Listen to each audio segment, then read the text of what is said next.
Yettim.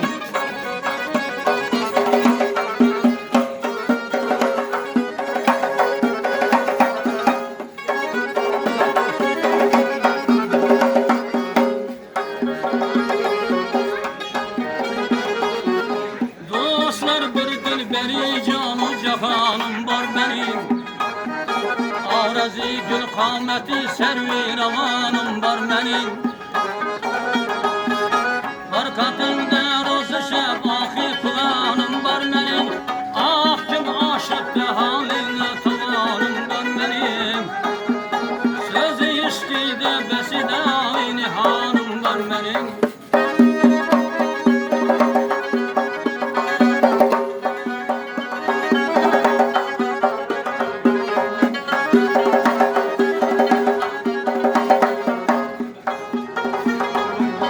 Harpiya bakkan da canımla otlarını sanar. Rişteyi canım üzüler vakti ömrüm kıskanar. Takati severim tügerer mantılar köngülüm kanar. İş verer zahir kılır aldattı canım diyorlar. Ne zalim dilberi namir bağlım var benim.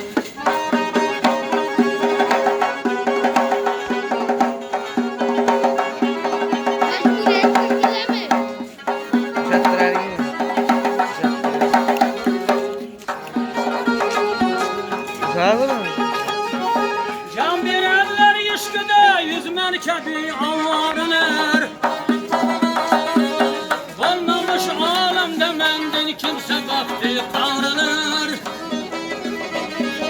Eydi fikrandan yüreğim doldu yüzümün paralar.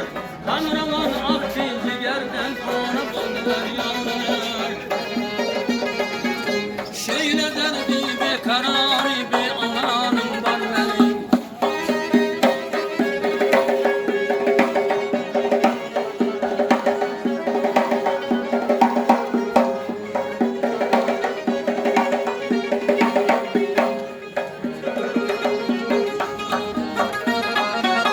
Gözüne hayran yürür şahlı bol gencanlar. Vallahi şeydan bulup hemen kenarlar. Ağlamak yüzüne hemden de yok fermanlar. Kullu beyler hizmetinde hallar sultanlar.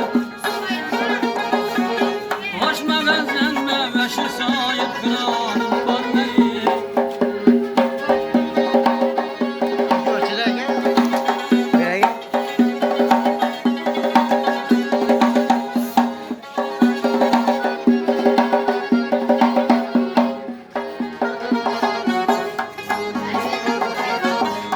Derdini görsettiniz, ağlar gavur şahidem.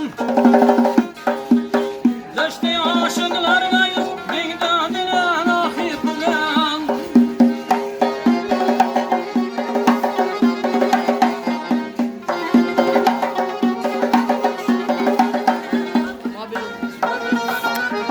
Zülkaşemden denine yaşa takıldı her zaman.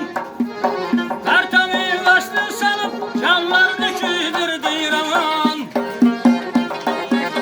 Ben acayip bana da sahip kıranım var benim.